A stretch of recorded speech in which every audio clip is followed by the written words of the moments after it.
Got my Uh, confirmation that I'm Hi recording. everyone. Hello. So today we have our discussion Martin, Glenn, and me, myself, Arena. And we are going to go with the second attempt of our discussion on the topic of how to keep a healthy mind in the turbulent times of societal collapse or civilization collapse. And we go through our introduction of ourselves first, because we seem to realize that perhaps we don't know much about each other, or we are not checking often on ourselves, so in some cases. And we would like to talk about a bit about each other roles in our society, what we do, what the background we have. And also we would like to evolve talking about our emotional status fears, because I think the fears, we think that fears are, talking about them is very also important, and maybe we can relate to each other and to the audience who are listening to us. So yeah, okay, so let's start off with Martin. Let's go through what, Martin, you can share with us what you are, how you see yourself, and you can use the hints posted in the chat. Maybe they can help you. Yeah. Hi, I'm Martin. I'm house sitting right now with a dog and a parakeet, parakeet, I think you say in English. And I consider myself an independent scientist. And the reason I use that term is that I'm not associated with an organization or a university. And probably the reason for that is the paradigms of what I want to work on. They're not common, and I haven't found anybody to prioritize the same things that I do. Recently, I've decided to try to find students to give a free course on what I call the ecocentric humanism worldview. So, and for that, of course, we'll have to define sustainability the right way, which is ecocentric. So it's a whole system. So it's not, again, what my master's degree that I had to fire was trying to teach us, that sustainability is anthropocentric. It's not. It's not species specific. It's a whole system concept for our planet. So they used to use the word sustainability when they were talking about sustainable practices or methods or behaviors, uh, including the ones that would become more and more towards not being aggressors towards the world system that is part of what I would consider sustainability. So we can use the word sustainability for the whole world or for particular system that are more or less closed if we define it as the whole, as all the elements included. So for me, there needs to be a big shift between thinking in an anthropocentric kind of way, which is, again, part of the monetary paradigm or the religious paradigms. So the supernatural or the magical, those two, I would name them. So for me, it's doing this for free, and it's a way to get people excited about learning things that are useful. And for me, I'll call it the Master of Science for Ecocentric Sustainability. And also, I'm doing this for free, but for me, it's also personal growth will be involved and potentially meeting others. So one of my fears in life is to not ever, make any friends or life partner that is a good fit for me because of the paradigms that I've decided to leave behind for newer ones. And as a social creature, that's pretty scary to know. Now, feeling alone has become an easier thing to do, but it's still not something that motivates me to want to live a very long time. So I'm still hoping to meet people that are like-minded. So everything I do, I guess, has some selfish needs in it, which are normal for a social creature, I would say, which is to not just meet people that claim to be like-minded, but like-behaved. It would be promoting different ways of thinking that are incorporating everything we do in every discussion type that we have. So that's who I am, and it's nice to be in a place where there's winter right now, in a place that is kind of relaxing, where I can catch up on some nice sleep and be responsible for some animals. So that's me. Thanks, Irina.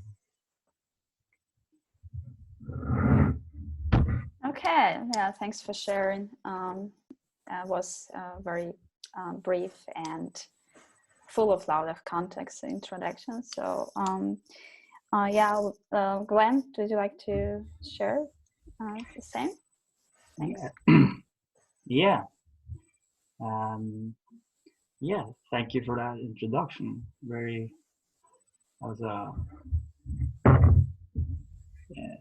substantial introduction. I could recognize a few things. So I'm located in Norway and a little bit outside of Oslo. Live here with my girlfriend and cat.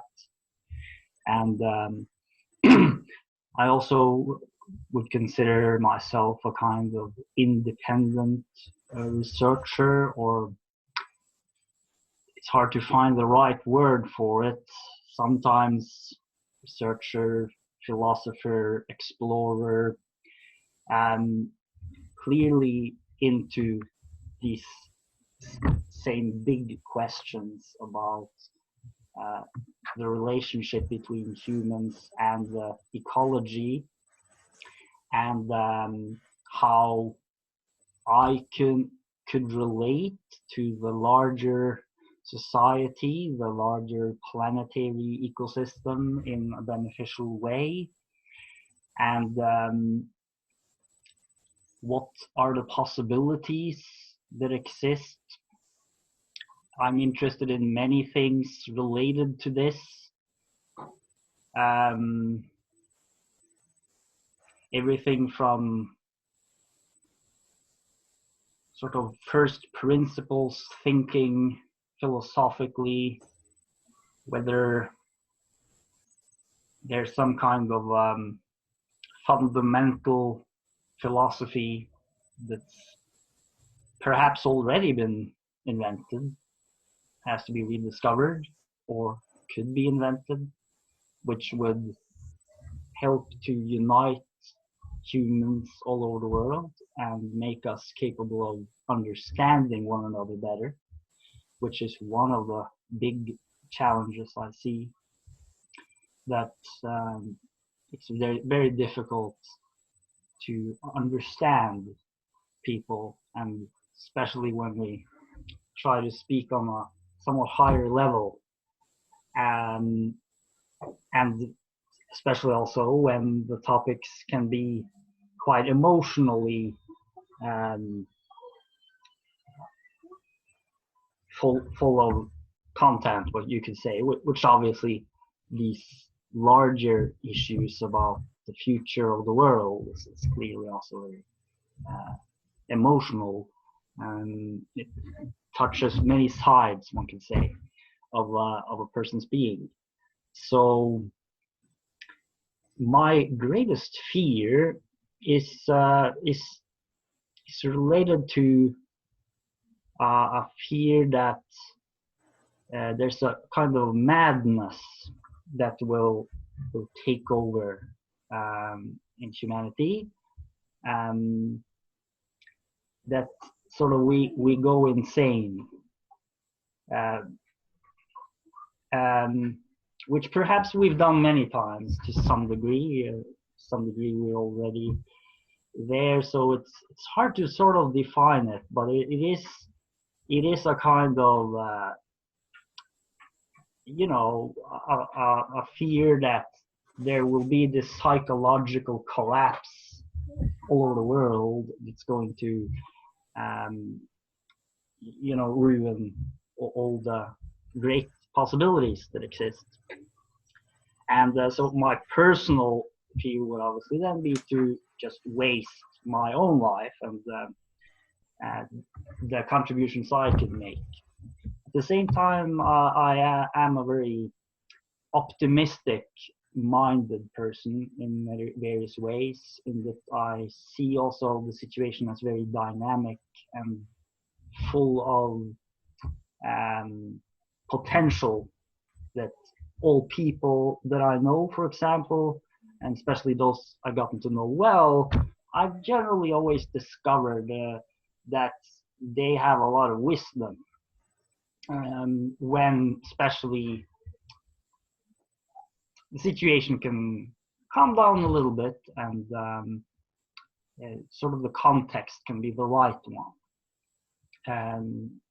So I see people as being very dynamic, I guess, and sort of a work in progress.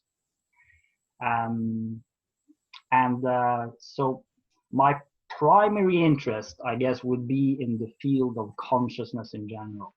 So I have been working with people for the last 15 years doing consciousness work, and that's been very rewarding. And now I'm also very interested in trying to do something similar with videos, and to see if one can use conversations to open up a new understanding, as well as build connections, which can also relieve these issues of loneliness, which I think are a very important, very big issue today.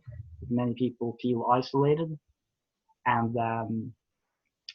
that also it can be an area where we can think together in new ways and build a vision of what's possible, because this is also something I see is missing today in culture, a vision to inspire us.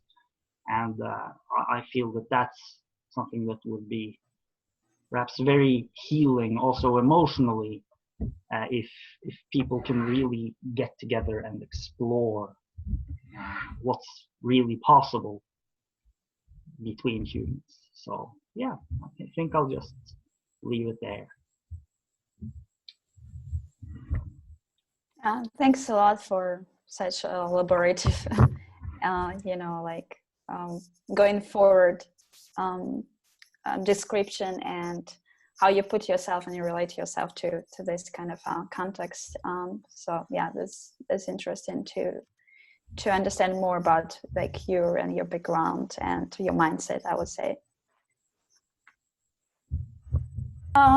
So it's just I'll try to just say a couple of things that what I've been up to this years. Like I've been doing different things, and they're quite different, but I think I would say this, I just, I can't define myself as somebody or someone, but I just try what I can in different direction of education.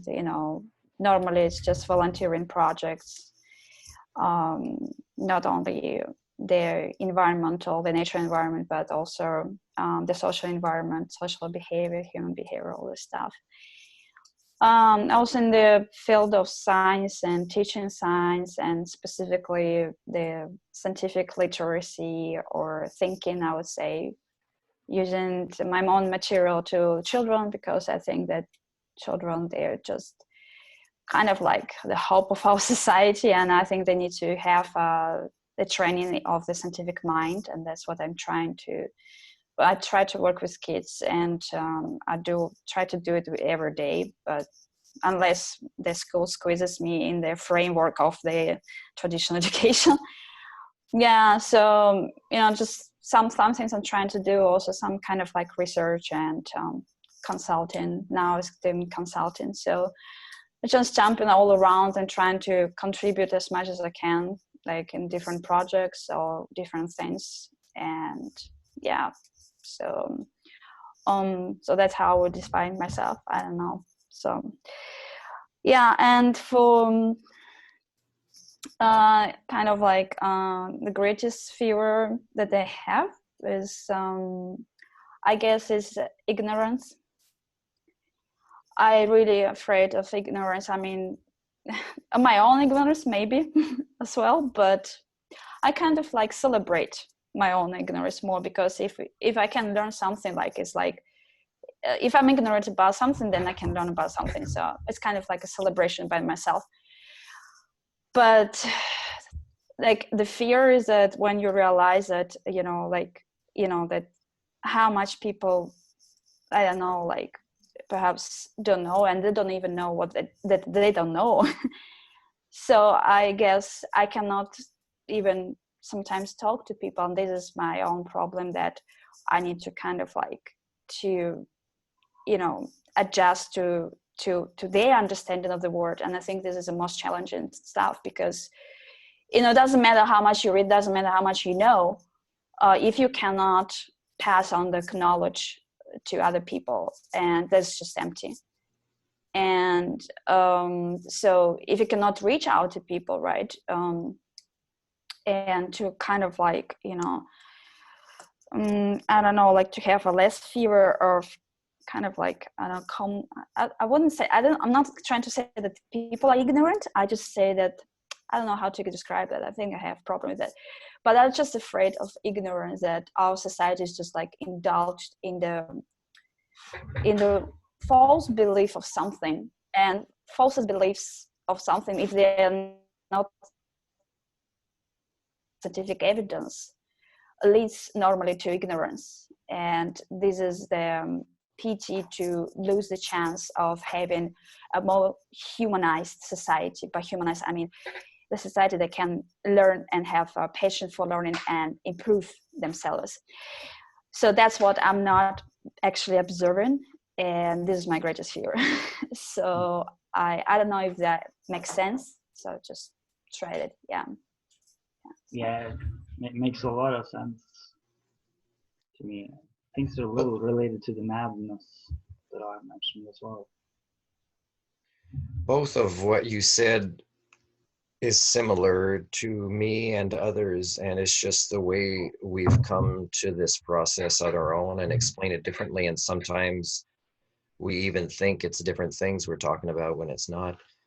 Glenn, for example, the madness you're talking about, it's something I realized when I was just a toddler. And my fear is not that we are going to or going not to. My fear is that the madness that's been already there when I was born and I've observing like adults, is that it's going to escalate. And one thing I did for me was to think, to be secure that my mind's going to be okay, and that I'll be able to deal with people whose minds get worse. So that's given me that sense of security. And that's the kind of bachelor's degree that I would have loved to be giving with a university that would have collaborated with me when I first went to Vancouver Island. It was to, you know, maybe find a university at a strategic place on the planet that would have been able to create with me a bachelor's, a master's, and a PhD in things that would make us human. And for me, that's where the hope lies, because you were mentioning hope, and I never really think about how to say that to people when I say what I want to work on, is the hope that we would actually be human. But to say that is to have people agree that we're not as human as we could be or should be, and that with rediscovering our humanity is where the hope is, the joy of lifelong learning. When there's so many generations now of people who are teaching very little themselves to their kids, or their communities, and when that's been collective learning, a human concept for a long time that has not evolved with modernity, if I pronounce that properly. And so for me, the hope is the lifelong learning, is to live a life that resembles a rich quality connection type community with collaborations that is worthy of advanced social creatures. So for me, that's what would be so much better than the way we live now. And it'd be pursuing all sorts of topics to study, and to like astronomy or a different kind of arts, and just expand them in ways that would be phenomenal compared to what we've achieved in such a long period of time, is so little with the sciences and even the arts. And for me, that's where humanity really lies, is quality in a way that doesn't have a negative impact on the rest of the living globe. So you've given me kind of a way, Glenn, with your introduction to explain a little bit where the hope for me is, you know. And again, what do I get out of it? Well, then I get to meet more people to have good conversations with, or good quality connections and relationships with. So of course, wow, suddenly that'd be nice. And Irina, I'm glad that you also shared things about ignorance, you know, like Glenn was saying, madness.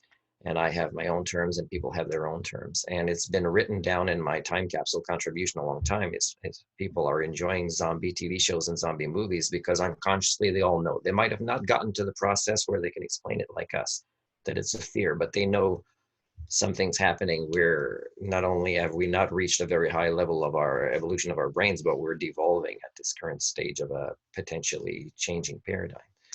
So it's nice to know that other people are realizing it, and it's nice to know that we can imagine something better, than just crashing and restarting the same way again. That there is more to being human than this.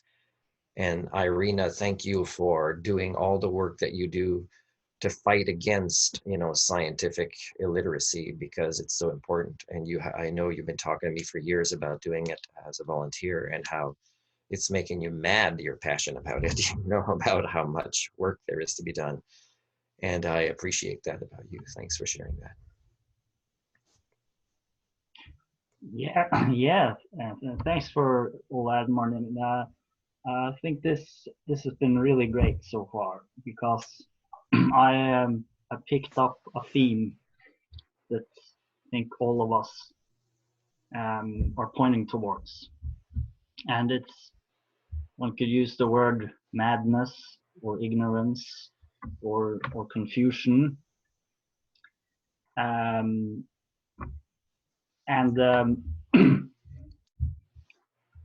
what it prevents is this study that you mentioned, lifelong learning and exploration of all kinds of interesting subjects, the arts, the sciences. What you say, Irina, about if you celebrate your own ignorance, in a sense, this opens up a space for real research, a research which we can say is more in line with our real humanity. That it's a very natural thing to always want to learn more, and to there's an expression, I think it sums it up well. The larger the island of knowledge, the longer the shoreline of wonder.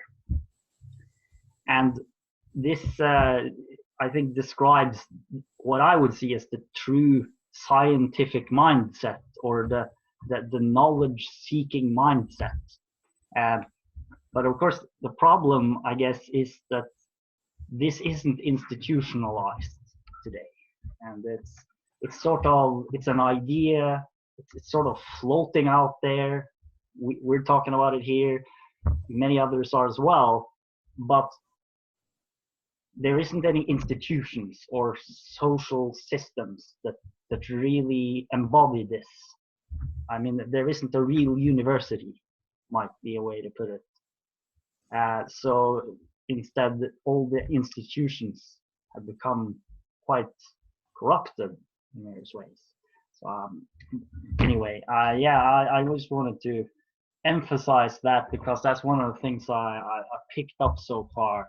This that one of the things that seem to be lacking is this true learning, and this true exploration of what's true and real.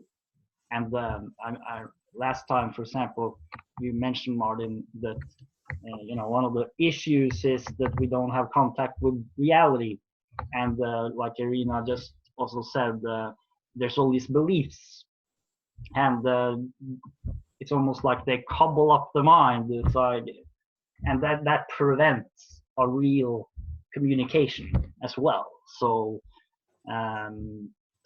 yeah, that definitely feels like something that we're all very interested in, and I believe that that's one of the things that would be very healing to us psychologically, and it would be very enlivening, and it's a great possibility that the internet obviously has opened in a very new way for this learning to be global. And perhaps video meetings like this might be a very central part of a new kind of science of the people. So, yeah. Thanks, Glenn. Irina, I just want to say that behind you on your right is a TV that's been turned on, and if you turn maybe a little bit to your right, we'll see mostly the curtain that's behind you over your left shoulder. So we won't be distracted by the TV a little bit. You don't have to turn it off if somebody else is watching it. Yeah, if you go a little bit more that way, we'll see just mostly the curtain. It'll be a less distracting background.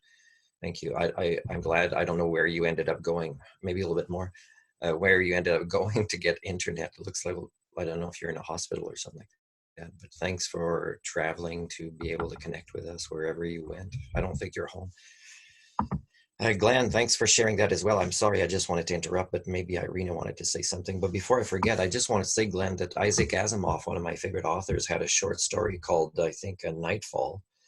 And he also made a longer version with another author, I think maybe Silverberg was his name. And it kind of talks about a society going crazy when all of the stars that their planets orbiting would all kind of go down at the same time, and they'd experience darkness for the first time in thousands of years. And you could see how their civilization collapses in ways that are interesting to study. So as to maybe kind of, you'd see maybe what causes that, or what kind of phenomenon you'd have to deal with if, if the people go a little bit more mad. It's called Nightfall, that story.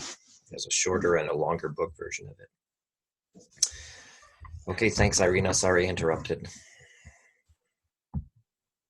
No, I was about to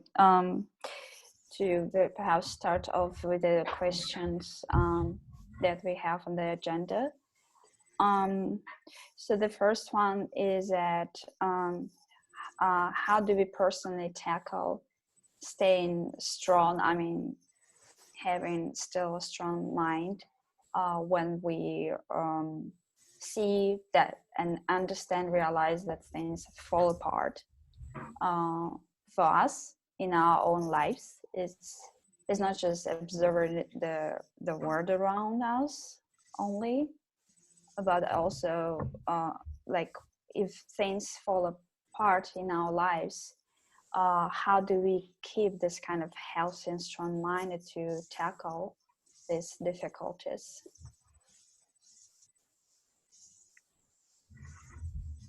Do you want to answer first, Irina? I'll just keep the wave for other people first. That's it. Yeah, unless there is a silence. Yeah. You want to ride the wave? No, I didn't mean that. I can go first.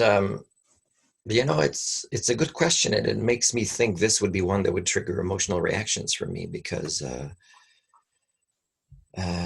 here's a way to say it: is I've sought out counseling many times in my life, and it was largely more positive than negative. Although I've had counselors for long periods that I say, hey, you've got too much the nurturing approach, and it was good at the beginning, but now I need a different approach. And that counselor was not able to adapt, but kind of went back to try another one I had before. But one time that was very disappointing is there was a psychiatrist who was a very young lady, and I'm not even sure she finished, and she was pregnant, and she was the new generation, and I was hoping that she would not be as old-fashioned, traditional, and outdated as the old psychiatrists.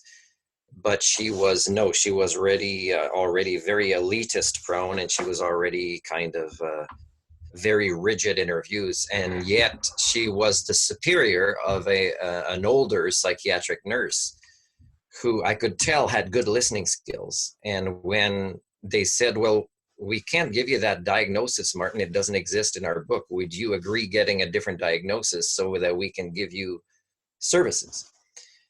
And and I said, yeah, that's fine. But then I never heard back from them again. And I think, but I did say, because I think I criticized the psychiatrist a little bit too much when I gave praise to the older, and I would say just she's in her maybe her early 40s, maybe, and the psychiatric lady that was pregnant was maybe like 26 or something.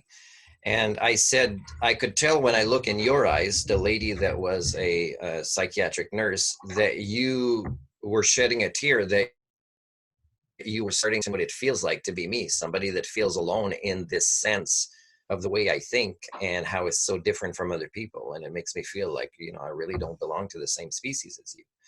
And that's why sometimes I claim I've speciated, and it's not because my genes are different, it's because my thinking tools are different. My worldview, my operating system is different. Well, when I told this lady, I said, you know what I need from somebody is I don't need somebody to specialize in the topics I talked about, is I need somebody with counseling skills 101. And you would think psychiatrists, or most people that work in that field that have, bachelor's degree or higher, they would have that, but they don't anymore. So I've lost faith in the medical system in many provinces in Canada, and including people that have master's degrees in counseling, and often done by a distance program like Athabasca, and they have very little, if no, counseling experience, and they're even intimidated and afraid to actually have real conversations with people, and yet they have a diploma on the wall, and yet the associations that accredits kind of counselors will give it to them because they have a master's degree. So for me, I've lost the ability to get help through our organizations and structures. And I mean, I could still find some. I've just given up hope trying because it's so draining. There's so many triggers now in trying again to find somebody. My triggers would make it worse before I found somebody. And I don't have any close friends to talk to. But what I'm disappointed about is I have a lot of tools of my own that I could use, such as walks in nature, volunteering. Helping somebody else is very therapeutic. There's a lot of things I could do, like yoga, meditation, changing the way I eat, making sure my sleeping patterns are good. There's a lot of things, and yet I'm disappointed in myself because I'm not doing it enough. And I have the knowledge of what they are. I just don't have the motivation. And part of it is all the traumas of being shunned and discriminated against by the way I think or the way I act, that for me is more part of the solution than the problem. So for me, Irina, this question is tough because it's still unanswered. Should I try to get more supports? Do I dare feeling disappointed by getting this support? Should I try to go deeper in myself to find out why I don't seem motivated to apply the skills that I have on my toolbox to take better care of myself, and yet I don't? I don't know. I think sometimes I'm always trying to recover, and it's not like just from regular physical sleep. It's just almost needing to come up with an explanation that it's okay to be who I am like this, and that I can expect more triggers, and that I have to find ways to not realize that I won't get closure on a lot of past triggers, because for that I'd need to not get new ones that come in as quickly as the old ones get resolved by whatever counselor I might have a chance to get a good rapport with. So for me, it's a tough one. It's a tough one because I describe sometimes suffering from species alienation as having 90% of your energy to keep you between the extreme of extreme anger and extreme sadness that leads to depression. So 90% of my energy is just to keep me functional in the middle, to not go to those extremes. So far, I haven't come up with a way, but I did realize a full year ago that feeling alone, which is I wouldn't wish on my worst enemy, is something that I've gotten used to, and that is easier to endure. But it's still, I mean, what kind of victory is that, So it's kind of a tough one for me. It's a tough subject. So thanks, Irina, for bringing up this kind of self-disclosure that I think is right on the topic of what activists feel like. Imagine Greta, right, who's got all these followers and yet could have somebody that has more power or followers or people worship them say something totally ignorant about her and her life and what she does. Imagine what it would feel like for her And for that, we have to imagine that we are really not living in the same reality. We have such different worldviews about ourselves as a species, individuals, and the world we live in, that we can hurt each other in this way. And that people have this many followers here and here, and yet they see the world so differently. That is something that we should have been talking about a long time ago, because then we're not going to have so many activists feel alone. We're all going to be on the same page. There's a reality that, Irina, can be proven with science. So again, the worldview of science must come to dominate soon. And it's never dominated in the history of our species, which again, should we really deserve the term sapient? That's what I wanted to say about that. Thank you. Whoa, yeah, this is this is a very big question, very relevant, big question. I mean, I definitely feel inside and see with others that many are experiencing something similar to this, and especially the people who are most, let's say, eco-centered, or have an interest in evolution, could be another way of looking at it, and a tendency to want to challenge assumptions and challenge status quo, illusions, systems that are clearly quite dysfunctional. I've been like that since I was young, and like when I was a teenager, I was rebelling a lot. My way of doing it often would be sort of to retreat into a fantasy world, but it would also come out like I would say things about the media, etc. And then already then, I had some experiences with these almost like a wall. But I mean, the question here, of course, is what is it that could help us? What could be helpful? So what I heard you mention, Martin, was therapy had been helpful, even if they didn't have the skills that you would have liked, but still, perhaps it was helpful. So, okay, what can I say has helped me? Well, there's a few things that have clearly been very helpful. I came in contact with a group of people about 15 years ago who are doing spiritual work, consciousness work, according to the Gurdjieff tradition. And so there I'm quite active, and we meet several times a week. And it's generally to meet and to be attentive to what's happening inside, and also share and question. And there's various other things too: music, dance, exercise, making meals together. It's almost like a social things, but it's all around this quest for knowing yourself better and learning more about one's psyche. That has opened up a whole new world inside, and it's also it's somehow made me more empathetic towards all those other idiots, so to say, or ignorant people, or brainwashed people, or whatever we want to call them, because I guess I've learned over time that many of them have a lot of wisdom that I'm not aware of, and that it's hard for them to express, and that they're also very often trapped in some sense with many responsibilities, and it's not easy to balance all of this stuff. so just having a little bit of empathy to the fact that, so let's say playing mind-numbing video games, it's sort of insane, but it's also in a way understandable. And I'm also having the same issues. I should do more yoga. I should do more of this, and why not? And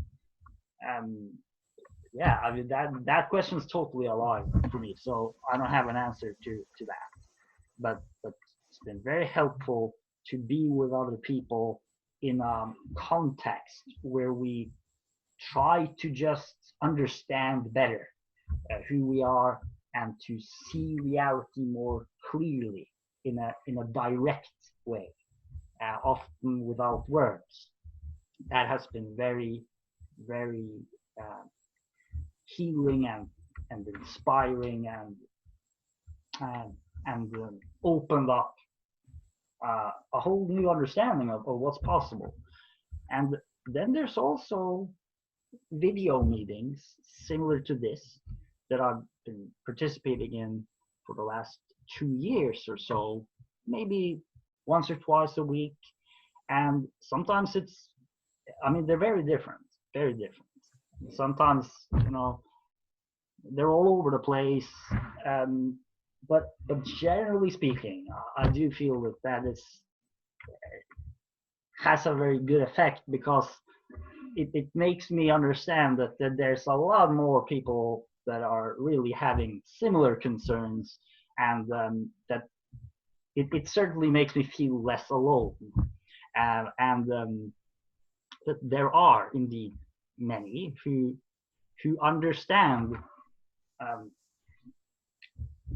the need for, let's say, a new way of thinking, real science, eco consciousness, and yet for various reasons it's very difficult for them to live it out. So that reminds me actually of one of the conclusions I remember me and Martin came to in one of our talks, was that there's a lot of people who have a lot of wisdom, but they're somehow incapable of manifesting it. And I mean, I feel that way too. So, but at the same time, you can get a little better, and that makes a big difference. So, and obviously, having have a very, very positive relationship with my girlfriend here, and just someone to talk to about all kinds of things, and be loving. It's very, very, very positive, and it does give a lot of inner strength to sort of deal with this sense of unbelievable confusion.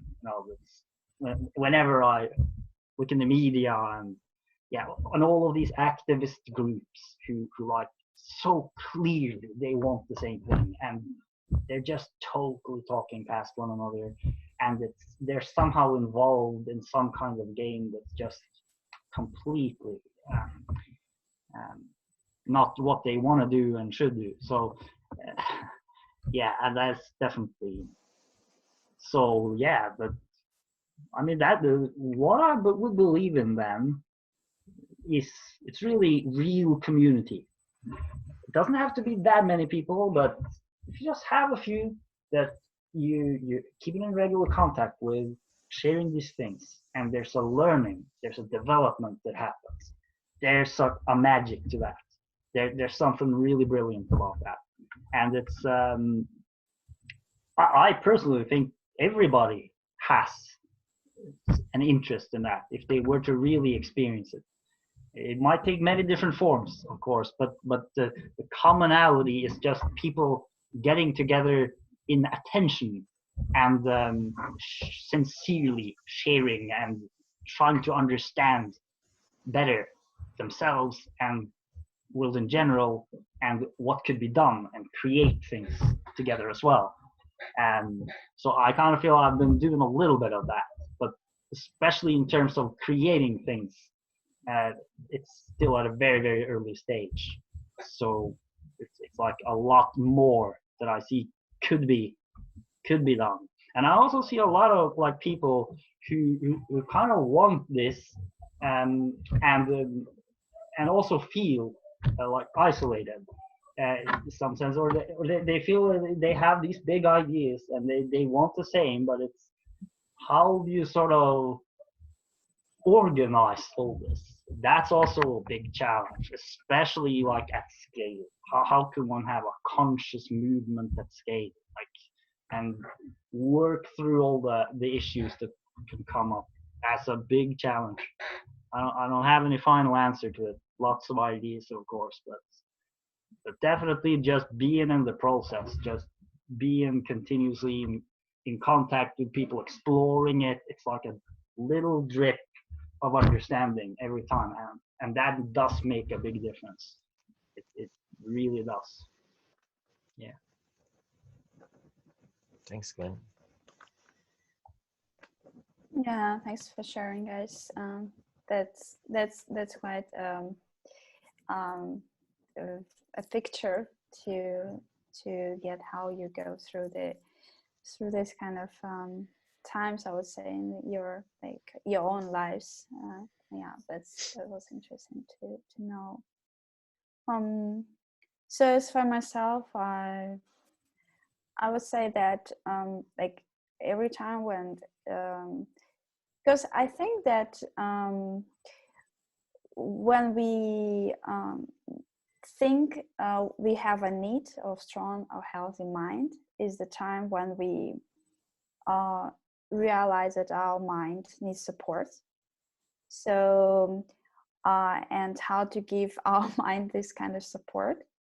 So you kind of like you need to reprogram your mind for focusing on something useful rather than focusing on something useless. Like, for example, it could be, I mean, by useless things, I'm not saying that they're completely useless, because sometimes when people, they feel emotional, right, they need to release their emotions, and so then they can be back on track. So emotions are also useful. I mean, we are like emotional creatures, and there wouldn't be, we wouldn't be here without emotions. But I mean, it's not going into the direction of having this kind of unsupportive mind all the time. So we need to find a way how to support it. And I kind of like used to this kind of techniques that I use with my mind to reprogram it and to divert it to the direction where I want it to be. So for example, I would remind myself about like the people who went even through harder times and tougher times, and they're the same people who, in the same category. I don't mean to categorize people. I mean, I just don't want people to take me wrong. But anyway, in the category or in the kind of like when they struggle through their lives, like they were alienated, like Martin said, or the majority just didn't understand their ideas. They're like, there's some people like that, and that's a pity that the ideas haven't been realized, because they couldn't tackle the majority of people, right? And to reach out to the degree so the majority could accept the ideas. So I just go to the philosophy and kind of like, remind myself how these people went through this kind of times. And I just find myself, of course, very small, because it's kind of like, of course, looking up at people, but also admiring. I don't think it's a bad thing, but you can learn from people who you admire. But it's not like the God admiration or like worship God as admiration. Of course, it's not in this sense, but just simply you can learn from that. And one of the people who are actually like, I learned a lot, and also to use these techniques of reprogramming your brain or your mind and brain, therefore, is just to imagine the word, like whatever we get the information or whatever we see, is the word through our lenses, is the word through our emotions, is the word how we perceive it. it's not the reality, because we just see the world through our lenses, and the lenses of our value system or our perceptions or our experience, our background. So, and whatever we expect from the world, right, or from people like who we talk to, whatever, or we have a relationship with, is our own expectations. So like Jacques Fresco said, is like, this is not the word that upsets you, is the expectation about the word, how you want it upsets you, your own expectations. And so when I go back to this kind of like, you know, people who, and see how they went through this kind of challenges to reprogramming their brain, you know, and turn it on again on the track to, you know, to do something useful, such as like, you know, keep going, just keep going, you know, keep forward. And, you know, like do something, right? Like whatever you guys said and mentioned, right? I would do also, like I would focus on volunteering. I would just kind of like squeeze myself and, you know, my effort, and say like, yeah, I gotta do it, because like, you know, I see it can help someone, something.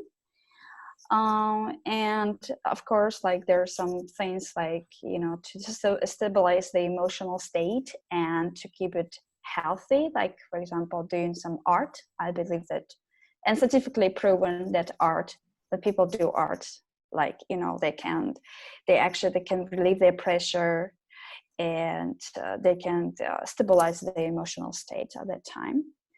So I will be doing like dancing, because I also dance, and then I would see, okay, how can I do dancing more beneficial for something? And it keeps me like a double thing. I can do something beneficial, and I can also stabilize my emotional state through, like, you know, dancing, for example, right? So music dancing is all like good for brain work, I guess. So it's just like, you know, the way how I see it is, it's not like a remedy or something, but just a shared like what I would do. I don't know, or what I practice. Yeah.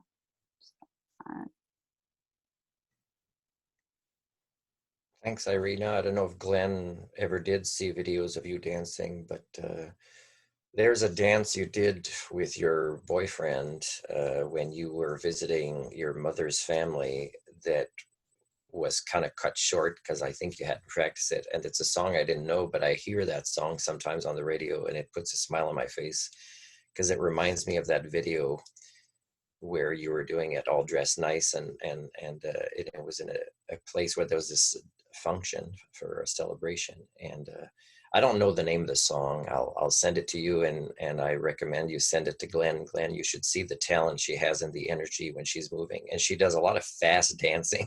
It's not like slow stuff. So it's very energetic.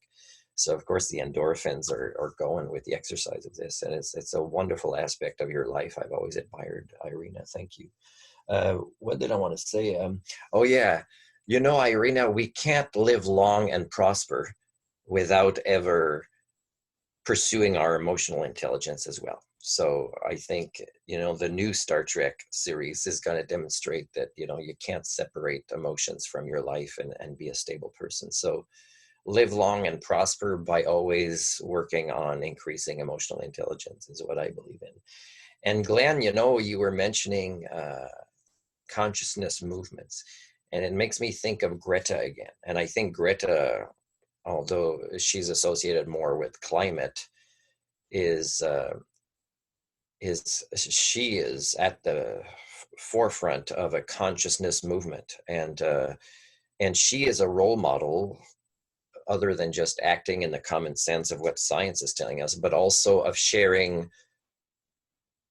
in a very mature way, I would say, at her age. For example, let's say she has a conflict with Trump. Then I can imagine what kind of silly responses Trump will have that are not human reactions, while she at her age will have human reactions. Will say how she feels about it. She'll say, you know, what she had to do to overcome, you know, defensiveness or whatever it is. She will actually be human in her response, and she'll explain it this way. So she's a great role model in this way as well. And she kinds of bring accountability to things. Now, let's say I've run some what if scenarios in my head one time, and I said, what if Trump actually did a 180 and he would suddenly do these press conferences where he would say he was wrong, and he would actually be working with people to, you know, get counseling and learn better life skills and be in tune with himself, and want to pursue his personal development to the point that not just realizing he was wrong, but he would have to reprogram his brain to fit these new beliefs and this new worldview, saying he's been leading and the rest of his life would be dedicated to undoing the harm that his type of beliefs and memetics that he's been passing on has been harming. If this ever happened, then it's very possible that he would become a more positive force for change than Greta on a planet where this would happen, you know, in a parallel universe what if scenario. But you know, it's incredibly unlikely to happen. But we already have this great Greta that's role modeling a lot more than following the science. She's role modeling how to be human and how to be a responsible human. And that's a consciousness movement that I hope history will also give her credit for. Yeah, and that thought experiment's very interesting. Like what, even if it sounds far-fetched, like what if someone like that were to really re-examine the whole worldview and sort of begin with a clean slate? That would be such a transformative thing, and it may happen, you know, with various people. But I'm also, that ties in with one idea that is the possibilities of storytelling. Like, for example, these what if scenarios. What if we made some of the what if scenarios very vivid as a story, and just play with it as a story which reveals a possibility. And if that story is shared, and especially if it can be shared in the right way, then that may make any of these possibilities suddenly happen to some extent. So the story could change reality. Well, this is an idea. It goes into very far-fetched areas, but I'm wondering, it's certainly one of those directions I'm very interested in.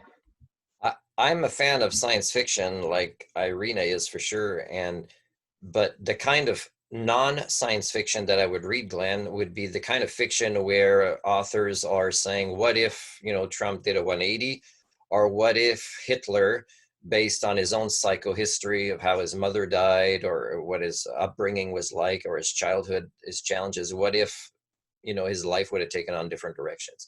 Because we're still suffering today from the trauma of those wars, and people don't even realize that they're responding to things happening today in ways that are inappropriate because they still have those traumas in their heads from those long ago days. So books about this, what if that person hadn't died? What if that technology was the one that was subsidized instead of those ones? So that would make great books that would make people think not just we were just one tiny decision away to be this kind of society, but that we are still now one tiny decision away in our own individual lives from being these societies, and that the madness is so great that we don't even make these tiny little decisions.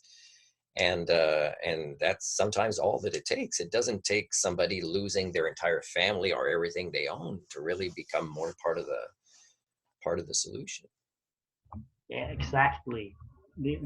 Just one decision away from a totally new life. Isn't that a powerful impression? Yeah, but many of those, thousands of those, but those decisions don't have to mean you cut your hand off. But there's got to be many of those. And for that, we need to understand. And by the way, if I would have associated with a university a long time ago, the bachelor's I wanted to create was related to the psychology of who we are, humanics. The the masters is what and by the way, I'm skipping that one because I've tried a lot to give collaborative programs of Humanix and nobody's interested. Now I'm at the masters of ecocentric sustainability. But the third one, the PhD, would be socio-cybernetics, would be for us to take charge of our own destiny. And that idea of books like this would allow us that type of thinking and the thinking tools to realize what develops from this choice and what develops from this choice a lot more. It would become more intuitive for us. And Yeah, even if 'cause just a few people did it, it will make a big difference. I hope that authors would do this. And it's a very upsetting for me when I hear people say, if only we knew, if only we knew. You knew. The proof is there. You knew. You knew the science was there, the people were talking about it. You actually listened to the program with the people talking about it. You knew. So I hate hearing that when things get bad in the future. Oh, if only we knew. If only there was 6 billion Gretas instead of one. No, you could become a Greta too, just it's decisions. I just want to kind of a little bit insert my own observation in the context, what you guys talking about, because I think it's quite relevant here. So I think that the idea of saying that that's what I'm going through as well, is that the challenge to bring science or it's not the science, you need to bring the understanding of particular science to people in order to reach them out. So you just don't bring the facts, the scientific evidence, but you need to reach them out in their own terms. And I found that is the most difficult task of when dealing with people, because just from quite recently yesterday observation, and it confirms all the many times to me, is that people see the science again through the lenses of their value system, right? So for example, because we humans tend to have our own agendas, and our agendas are reflected by our own value systems. If we see in the scientific report that, for example, there is a population, I would say, agenda, or how they call it, maybe it's the wrong word, that based on our way of life or our lifestyle, with the same economy running all around of consumptions and perpetuate growth of consumption of resources, we are not going to make it with the population that we have now. So, and then the politicians, or whatever they are, they come up with a control of the population that, you need to have less babies and blah, blah, blah. So what happens to people when those people see that as the contradiction and the conflict with their system, value system that they have been since they were children, or since they were the family, they cannot accept that fact of population control. I mean, that's just simplification, but population control, right? And what they do further, they reject in extreme cases, they reject the whole science of climate change. And it doesn't matter if you even tell them, last year was the consensus of 100%. Now it's not 97%, it's now 100% of scientists said that the climate change that we have in now has a anthropogenic connections relationship, rooted in anthropogenic, rooted. So I think that people have such different value system, and besides that, they have I call it, I don't know how to, because I just come up with this, because I observed that, is a value systems agenda. So if you're against the population control, you automatically, right, you find the science false, and you're trying to convince these people, it's not the 100% of scientists that agree on this kind of issue. So you reject science, right? In other words, you reject science because of your value systems agenda, or because maybe generally of your value system. As more value systems agendas you have that contradict the science, as more scientific evidence you will reject that. And this is like a common pattern that perhaps three of us maybe have observed when dealing with people and talking to them. So I'm not trying to state anything. I just trying to, I just shared that.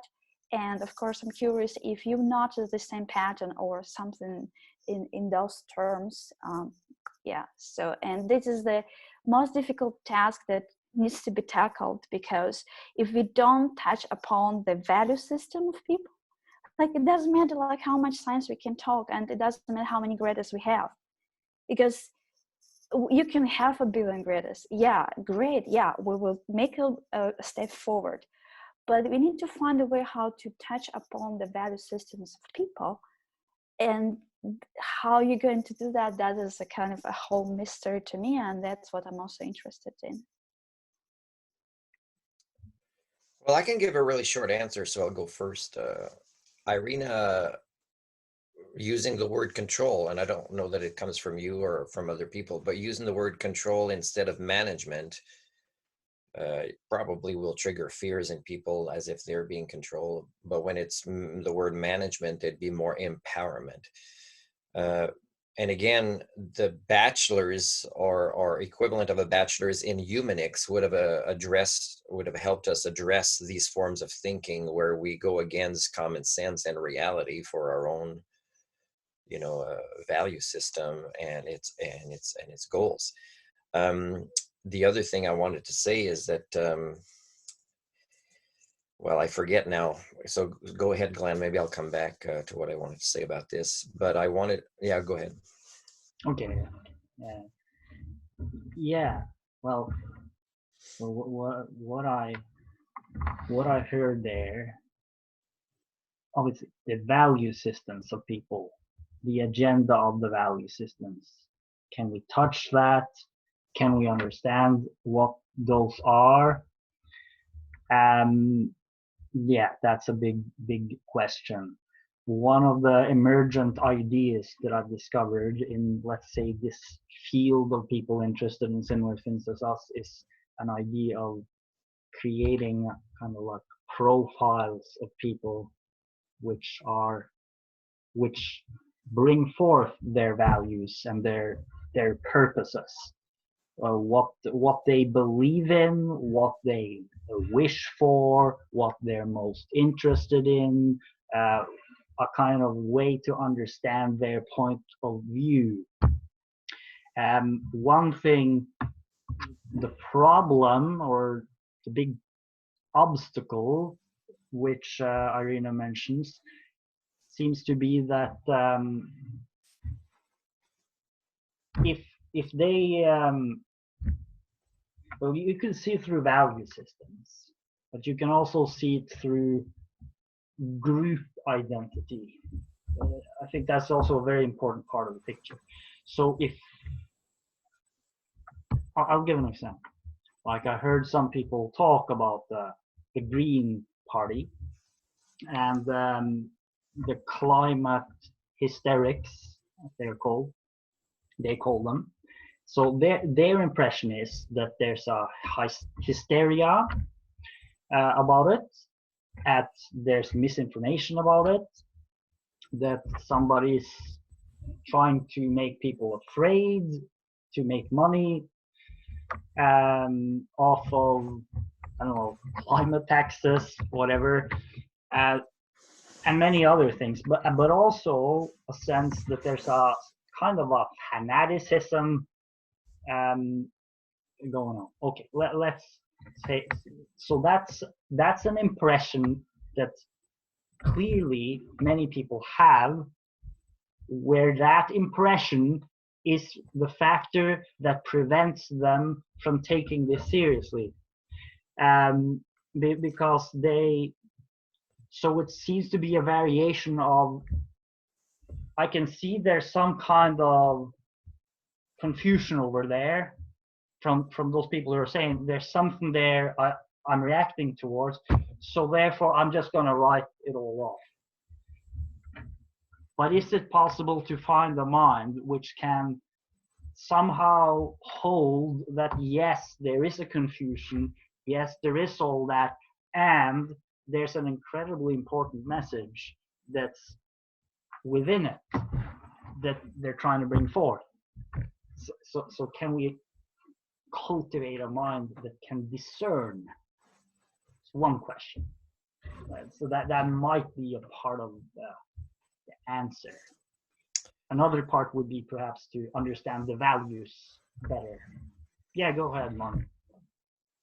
If it's okay, Irina, I remembered what I wanted to finish up saying is that let's say I had a chance to be videotaped with Greta and Jane Goodall, and I had a whiteboard, and I would start from the beginning to see what they believe in, what they care about, what their value system is that at the beginning, they would probably agree, on a global scale, what that is, what is a positive thing for life on this planet. And as we go down in the questions to see how to bring that about, then we would find where their divide is. And I could do this with you guys the next time if you wanted something like this as one of the maybe 3 questions. Maybe we could host one question each next time, and that could be mine. So I really respect Jane Goodall, what she did for the academics that she was lacking, and she wasn't lacking because she, because it was easy for her to go into academics in that era. But for what she did, the discipline, the risk she took to help us learn about chimpanzees, for example, is amazing. But I'm very disappointed in her. And of course, people see her as their grandma, so I just insulted their grandma.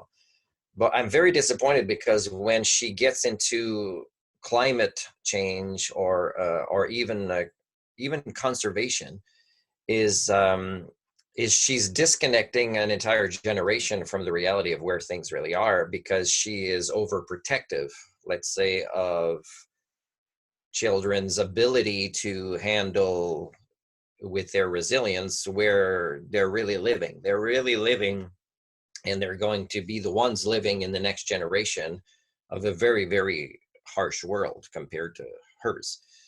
And she's overly nurturing, and because of it, my opinion is she does more harm talking about these things. And her Jane Goodall foundations are also, they've become over nurturing and not preparing kids for what's really coming. While I believe Greta's ideas, or the way she talks about the same subject as Jane Goodall, is closer to reality. And what's even better is Greta is this young person, but she's this young person with very different parents than most other young people that might be joining the Jane Goodall Foundation have as parents. So I believe that Jane Goodall, the best thing she could be doing is just get us to look at ourselves from an outside perspective as primates. And that's really where, her specialty should be, and not doing the other thing, because the other thing, I believe she is doing more harm. And it's because of that. It's because she tries to put too much hope, and she becomes unscientific in the way that she does it. When kids are a lot more resilient than their adult or grandparents, parents or grandparents are. And she's taking that strength away from them by disconnecting them with reality to give them a nicer sense of where things are, which is not accurate. So again, for me, that's very harmful. In the long term, it's very harmful. So that's an example of the value system and the agenda is, and of course, not every child in the world would be able to cope with suddenly being explained what is likely to come in future scenarios. But again, that now would motivate the parents and the grandparents to develop the thinking tools to be stronger and deal with reality in a way that you don't necessarily need to lose hope. And what is one of the best ways not to lose hope is working on the solutions to the reality that you live in. And even if progress is small, but working on solutions. And I think Irina, you agree with me now that it's mitigation. It's not It's not fixing the way they are. It's minimizing the damage that is coming to other species, to our planet in the long term. And I think you're with me there now, and you can correct me. So with Jane Goodall, we're not there at all. But with Greta, we're more like, this is very cruel what's happening, right? So it's a very different message. And yet they both, in my opinion, have critical thinking minds. So again, the the agenda that comes from the value system. And again, if I do this with you guys later, where you're both capable of critical thinking, we would see where these divides form. And this is the type of metapsychology that we need to have so that we can progress to a higher level of operating system up here. Because there is more of a right or wrong. You can't just say, oh, well, I have my view of seeing the world like this. And it's the same arguments I get into at badminton. And for example, no opposable thumbs, you got these different grips of the racket, very important. Your hips, your legs are attached to your hips, same way mine are. Gravity is the same on the other court. You know, it's common sense, but people say, no, you have your style, I have my style. Well, this is a form of intellectual laziness, and it's often in this value system agenda. So in a way, she's tired, Jane Goodall. She's done a great life. She is a great person, but I believe now some of the things she's saying might be doing more harm than good. And it's because probably of her emotional energies right now. So she should be, in a way, focusing on other things with her followers. You know? That's my opinion.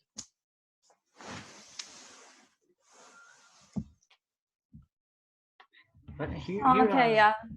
Go ahead. Go ahead. Sorry. Yeah.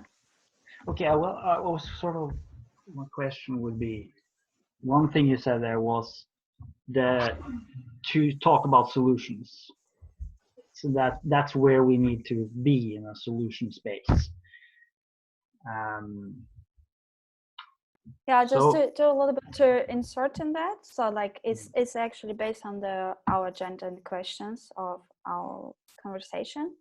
So just to interrupt a little bit is that so the question actually the second question is that, you know, we actually kind of like answered it when we were sharing about our personal, like how we relate ourselves to how we keep the healthy mind in in our lives, because it's very also related to not only our personal lives but to the global issues, and we actually are part of that, and we are like kind of make a direct link. So the next question could be combined with that, and what Glenn actually started talking about the solutions is, but it's perhaps not more like a solution part, like we have solutions, like, you know, like we can propose them, but more like from your perspectives, like that's exactly the last question, that how would you impact the rate of change? It's like, you know, we are not like, you know, people who, I would say, like, we can make a change, but it's like within the certain rate, because we like individuals. And so like the question would be like more, how would we impact, how would that impact the rate of change, of the social change, of the global change? How would you do that, you know, from your individual efforts? I would say that. Is that okay, this to form this question? So it's a question a little bit like, how would we impact the rate of change in the consciousness movement, so to say, or is that a little bit? Yeah, like the rate of change, what we basically we need to put like we put in the efforts, the change, what we want to see, and make this change happen. So like from your perspective, how would you impact the rate of change, like with whatever you do, consciously work or whatever it is? Okay, I'll try to give a response to that. It's obviously it's a very big question that I'm wondering about more or less continuously. One thing is what I've mentioned about just having regular contact with people where there's a consciousness evolution happening, even if it's just a relatively small group, that there's a certain development of understanding and let's say quality of being as well that we might develop, skills, etc. That would, I'm certain that impacts the whole world, even though it's clearly unmeasurable due to the complexity. But that it has an impact, I don't have any doubt about that. Just like just the three of us meeting here today has an impact, even if we can't measure it. And depending on sort of where the energy goes, has an impact. Okay, but then could there be, let's say, a larger impact, which is related to some of the challenges or problems or obstacles that has been pointed out? It's obviously a very big question. What are some of the obstacles? Well, one of the obstacles do seem to be that there's this lack of communication, of effective communication between these subcultures that are very concerned about the ecology and also concerned about evolution. And let's say the normal culture, the business as usual, the corporations, the politicians, the bureaucrats, and just the people who are so busy with everything, with children, with all kinds of daily occupations. That's an observation. There seems to be disconnect between various of these groups in society where they're sort of going like this, and they're not really making any progress. So if that's turned around, obviously a big impact would happen if you could have, let's say, a movement like the Greta movement, who can then talk to politicians and with politicians and leaders, corporate leaders, etc., and many others, be with them, and in a way which really creates a greater understanding that can be effectively transmitted. And some of these cultural divisions being broken down and a greater understanding happening between these subcultures. If that could happen, I'm sure there would be potentially an enormous impact. And so I'm really mentioning this because I see this as a real issue, that activists, they have a tendency to be very oppositional towards everything that's established. And it's a problem. I'm just saying it straight up. It creates obstacles to have this attitude. And it sometimes comes across as arrogance. And there's many aspects. Often it'll come across as ideological fanaticism. So the reason I'm mentioning this is because if this really is an obstacle, and seems to me clearly that it is, then clearly there has to be an opportunity.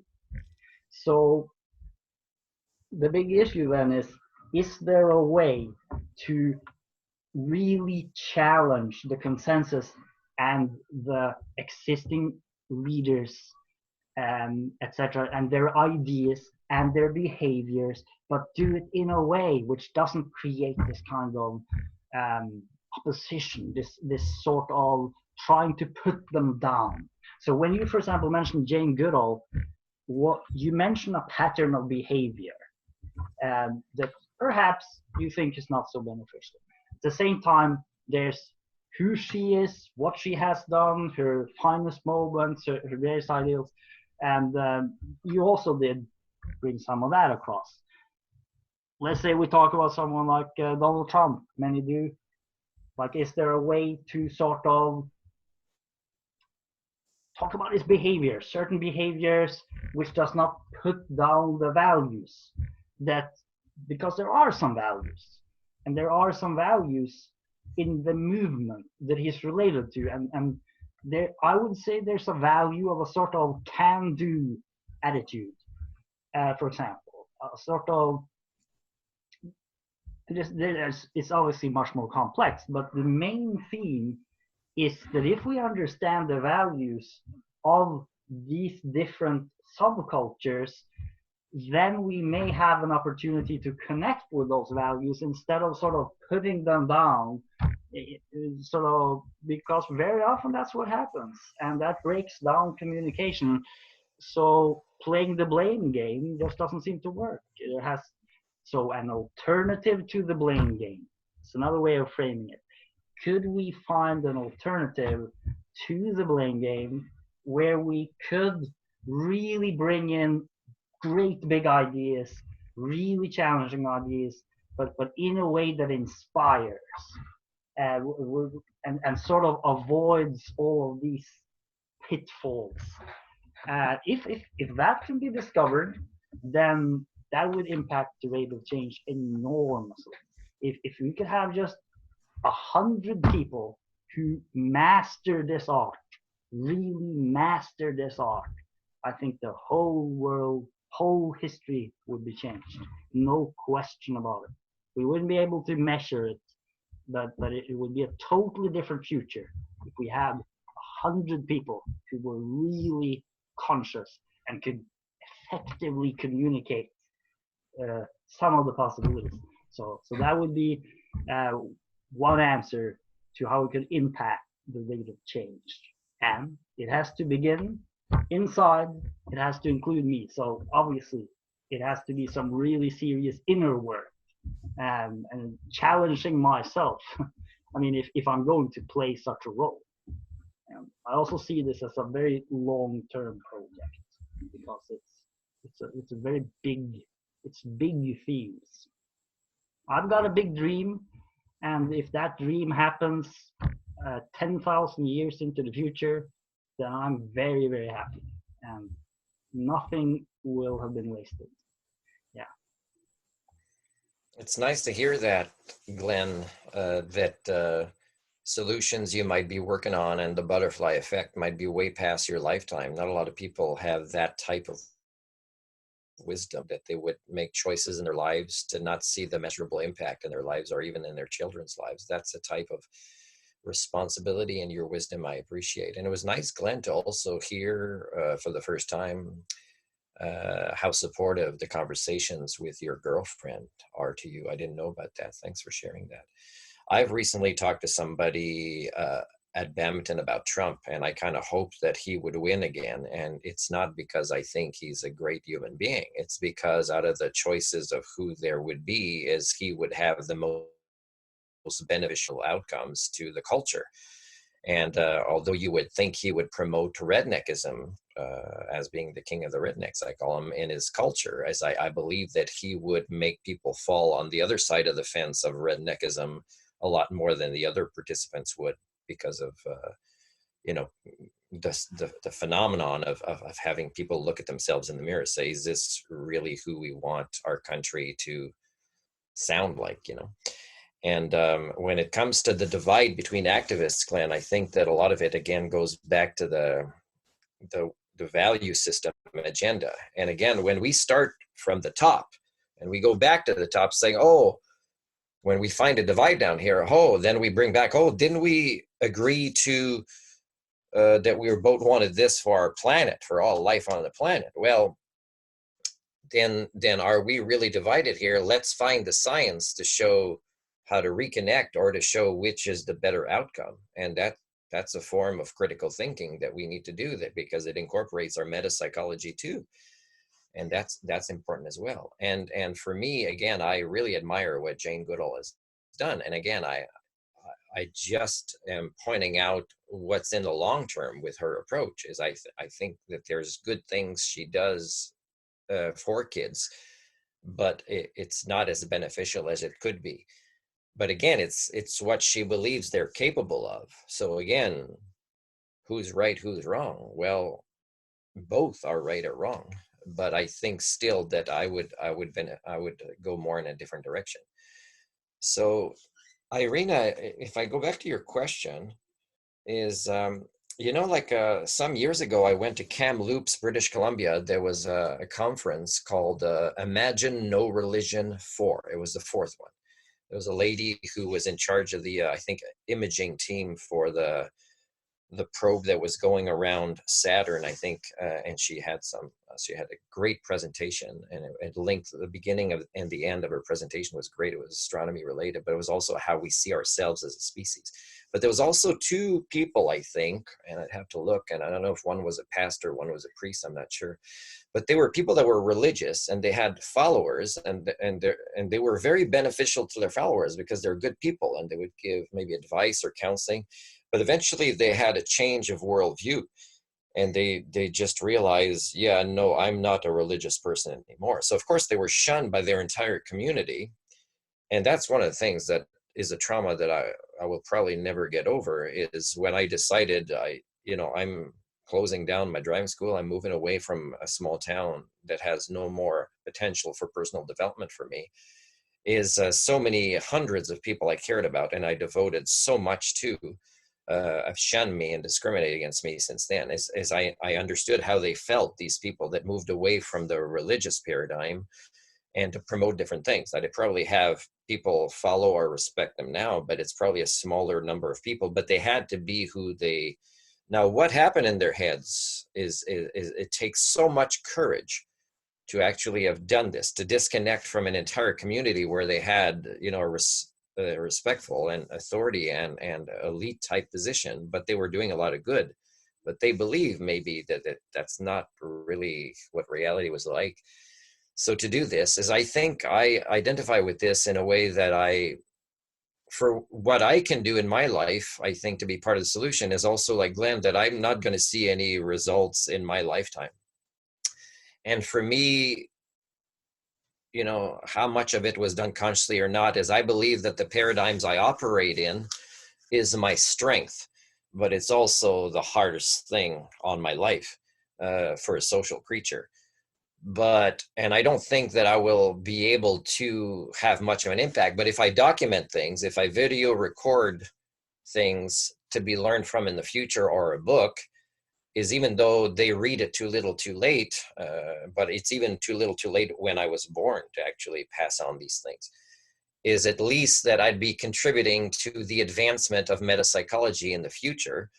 And I define this, because there's different definitions of it, as the ability we have to observe our own thoughts and feelings and internal processes in this way. So I believe this should grow a lot, and it would help in so many different things, such as becoming better critical thinkers, being able to identify the value system agendas and how they appear to be that we're in conflict when we're not always in conflict. So this is my strength, I believe, and if I didn't have this, then I would maybe go out and petition for climate emergency plans for my government or things like that.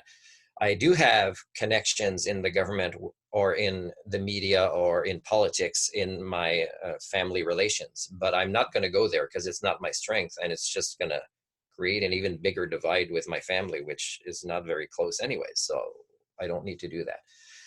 So for me, it's to actually pursue these things, and whether I see in my lifetime or not is not how I evaluate when I die, and my brain is evaluating myself based on my own intelligence, on my own paradigms. And if I've been more part of the solution than the problem, is I know that what I'm working on is I'm going to get my passing grade more than just.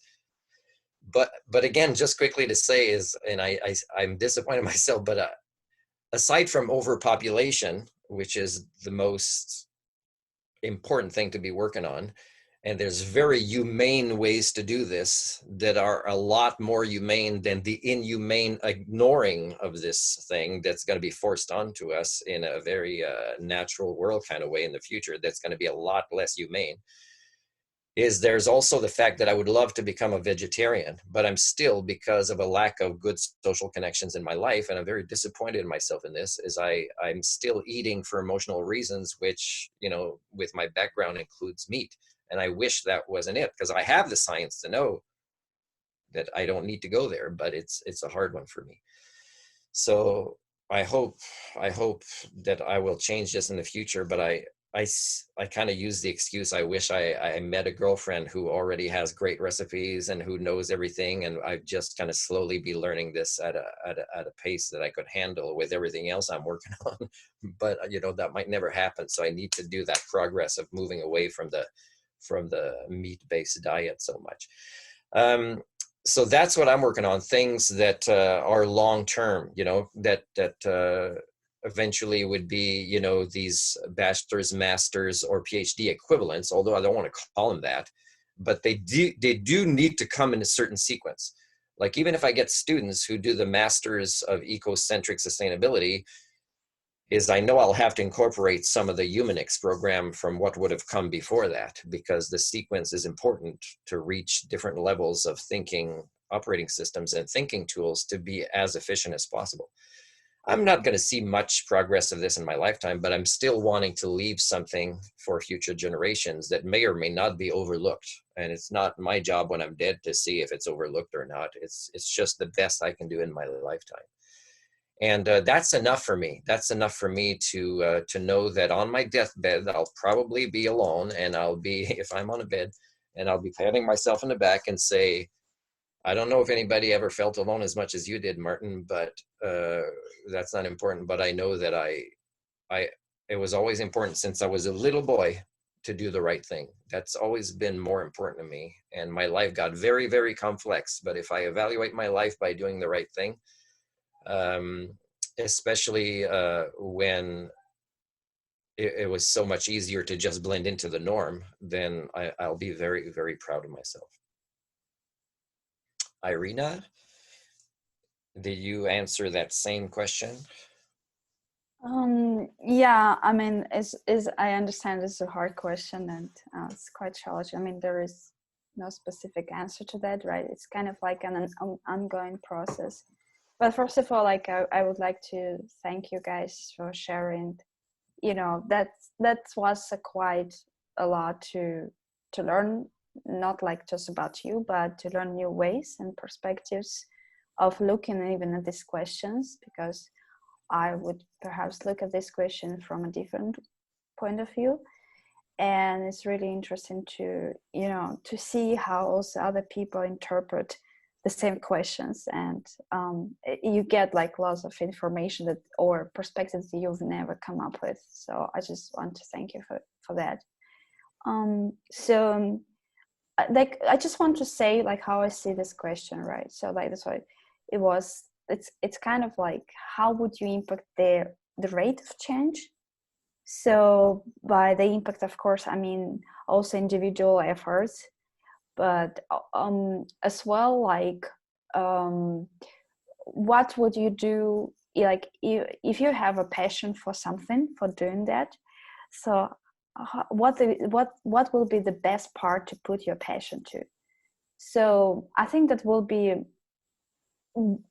where you get the best fruits of your work. I don't know, it's just that based on my experience. If you do something it doesn't mean that you have to do everything like with passion, right? Like I like this, I do this. I think that there is also a part of responsibility. Like for example, I do some stuff with translation, and I'm not really passionate about it, but I do that because I think it's responsibility to bring the message in the Chinese, or the same message, because people don't understand the local language. But it's not really my passion. So I see this question as a kind of like,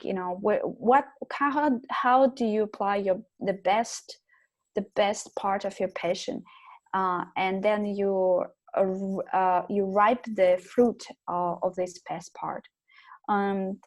So again, I like you guys. I'm not interested in ripening this fruit like during my lifetime. I'm not even thinking about it because, but that's why like I also like think that maybe there are some material or like articles, whatever we can make it up for people to see or to get something out from that, or the videos, whatever it is, or whatever, like a lecture, seminars. So, and I think, as from my point of view, I don't I don't commit to that part a lot, and that's my challenge that I have. I think I should do it more. So this is the part of, you know, leaving something of yourself, but not not in with the purpose to find like, oh, you know, there is your name, and in the future somebody will remember that name. Like, no names, like, you know, Would it be Irina or would it be Earth Girl if we see? Yeah, that's why I have different names, you know, like I don't really care, you know. So what I care is about, like, if people get out from something out from it. So and so as for individual efforts is like this, and I just want to, it's quite similar to what you guys talked already about, and I just, like, you know, joining you in that. But just for my part, I would do it like best of my passion. I would just determine where I can put the best of my passion and focus on these parts. And it is challenging for me because I am a multitask person, and sometimes I just go in different directions and try to do little by little. But it's also challenging for me because I gotta do something from the beginning and from the end, and this is also will be like a new challenge for me that I look forward to. So that's how I would interpret the question. And just a couple of things to finish. Wait, that Irina, what are your passions? For example, I think when you said earlier you try to work with kids every day, that's got to be one of your passions, education with kids. But can you name what your passions are? So my passion is, yes, is in education, like in passing down the tools and knowledge of you know, and getting people to absorb it. You know, if I see that people can absorb it, that's like, oh yeah, I've done something useful. So that's what my passion is. Yeah, let's put it like this. So Yeah, passing down some tools that will be noticeable, people can use, whether it's with kids or not. Okay. Yes. Yeah. Tools and knowledge, and spreading the awareness basically is also like a consciousness shift.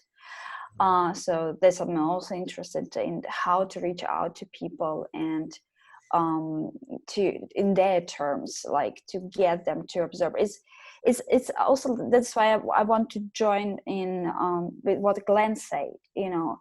And the separation of activists, and I've been participating in several activist projects, and I can see it. It's like, it's not only the polarization between, like, you know, what we guys doing, and for example, the balance of powers. I mean, the powerful people, whatever politicians, or it's also like within their activist group, and it's all over the world. And I mean, it's the same. It's interesting how to connect ourselves, and how to connect to those in power. Was what Glenn mentioned, is that it's really a hard task, but at the same time it's challenging, and we need to speak to them. It's otherwise we just promote the same polarization against them, because we are creating that, or we blame someone for something, right? And it creates automatically polarization between, and there is no bridge. So breaching differences, I think, is the hardest task of all. Between people, it doesn't matter what kind of people, like breaching differences between people, I think, is the hardest task. Well, Irina, you are different than us here, and this might not be something you were striving for, but more than 3 years ago, when I noticed you on Facebook when I was doing research in the north of Ontario independently again, is I've been following a lot of your posts. I've never disconnected from you and what you're doing. And I would say that you've achieved a lot of your passion and your goals in your lifetime. So congratulations. You've had a very big impact on a lot of people. So you have measurable impact in your lifetime. So congratulations. Whether you were aiming for your lifetime or not, you're making progress with a lot of people with raising awareness. So congratulations.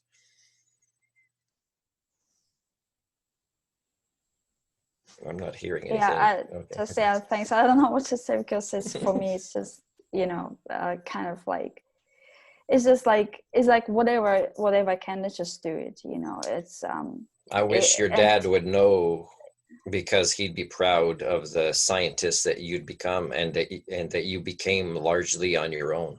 This amazing impact scientist on your own. So I'm proud of you.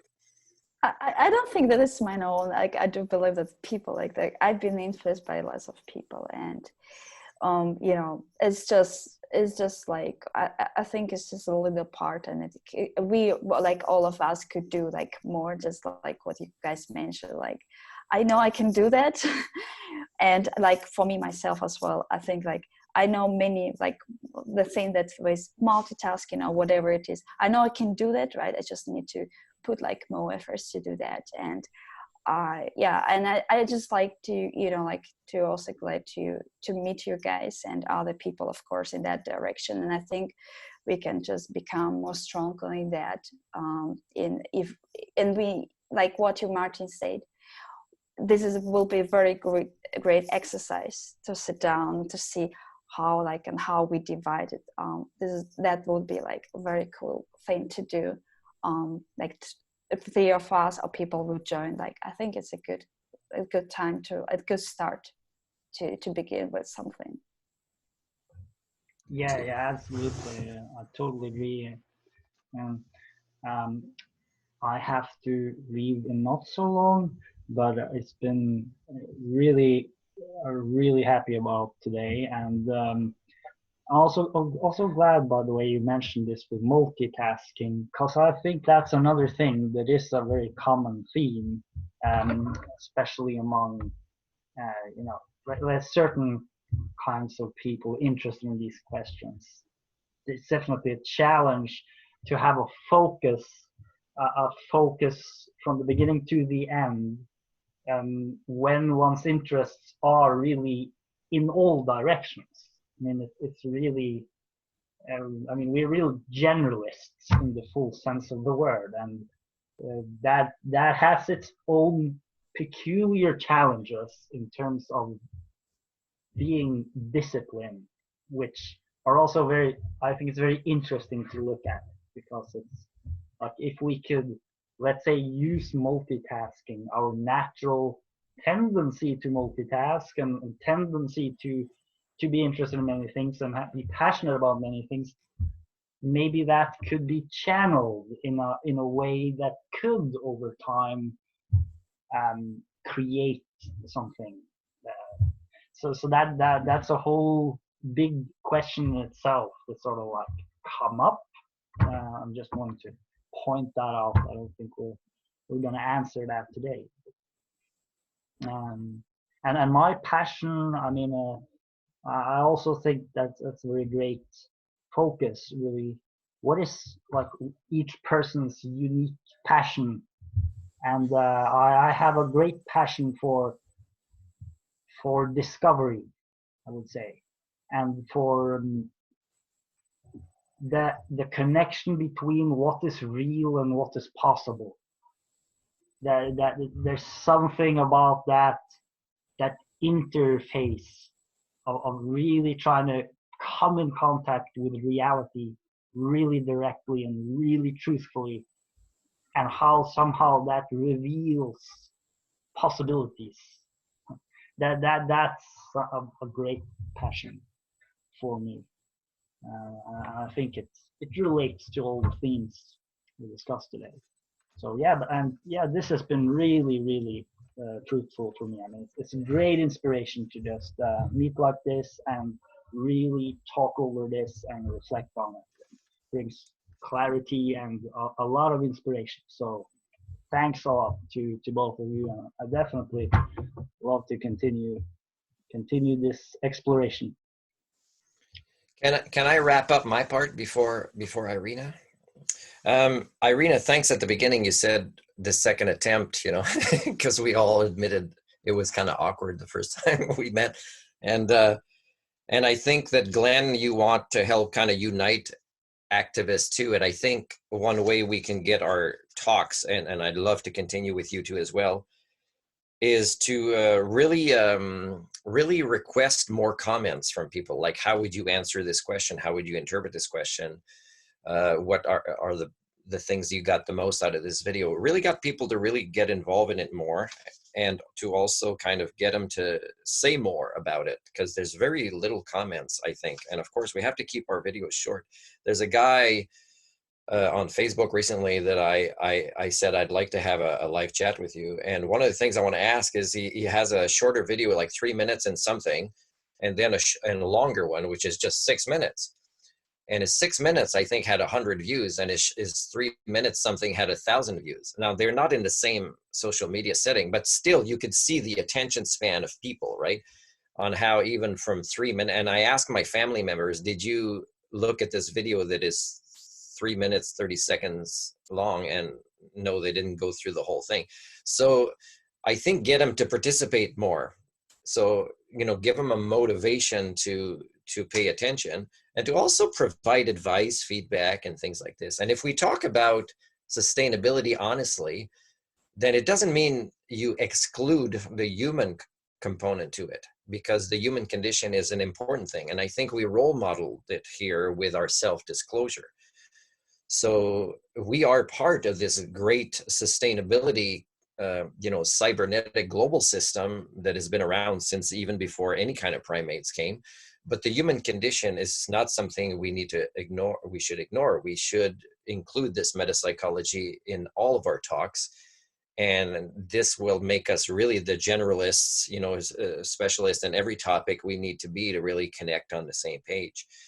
And thank you very much. So again, just encouraging wherever you post this, more and more comments, and bringing the comments back in the next time. And I would like to do that thing next time if you're suggesting that question for me, Irina. Thank you. Thank you for hosting today, Irina. Yeah, I think Glenn and me both for hosting, but yeah, you're very welcome. And I also want to thank everyone again for participating. That I think we could, come up with a following up part. And if you're all interested to continue the conversation in that direction, I think little by little we don't have to push ourselves so much, but little by little we can build something. Some coming up with tools and sharing more constructive tools and giving to people and sharing an experience. I think it's also already one of the good starts off. And I agree with Martin that could be, we should ask people for more participation, and that since the short, the span of people's attention seems to become shorter and shorter. But anyway, we can also think on how to cut off the video in different parts. And also can be shared like short videos can be shown instead of having like a long video. Yeah, that's what we can discuss later. Yeah. So yeah, we are over the time. And great. So we just have to remember to stop recording before leaving. We're doing the countdown to stop recording. So thank you to both of you as well. And we're going 3, 2, 1.